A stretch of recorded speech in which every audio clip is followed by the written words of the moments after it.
mag-upload tag Bisaya kay murag taod-taod na ta wala ka upload og Bisaya nga video. Sige tag in English. Pero sultian daw sa tinuodahan nga kung nilarga kapoy na kog pinobre. Dili ni inarte ha. Kita daw mga classmates sa una o college nga asa man si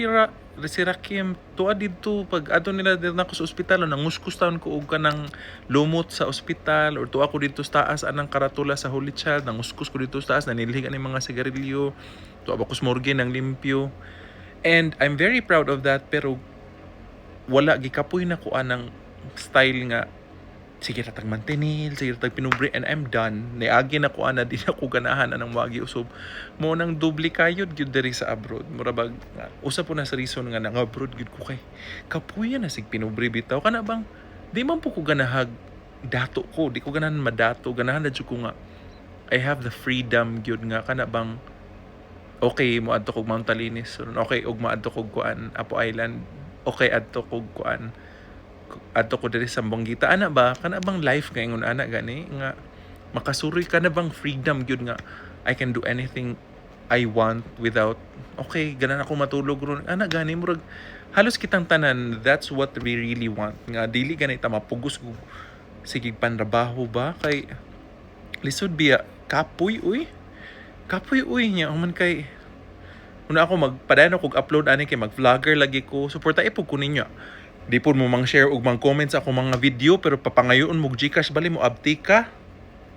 Lagot ko. Pero bitaw ba? Pero along the way nga kana bang ganahan kay ko nga sige dagan ko kwarta ana dito adto tag abroad.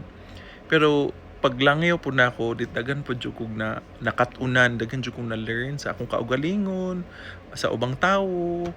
sa mga Amerikano ana dagan kong na learn along the way so karong last year na ako nakain ko dagan po daing nakatunan no dira gyud siya about money lang pero about professional and personal growth yun sa paglangyaw is amazing murag di ko makaabot og kinaning level nga nakatunan nako diri lahi ra gyud and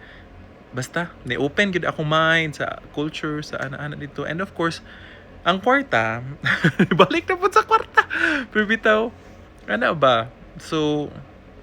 hinay basta makalangyaw makabayad sa utang dayon ganyan ko kanang matulog ko kalaag ko murag gud taon na then masuroy na ko sa mama ako mga igsuon pohon murag na akong pangandoy sus Ginoo ko murag gyud na simple lang gyud freedom of time to spend with family and friends mura na siya. Have a good day.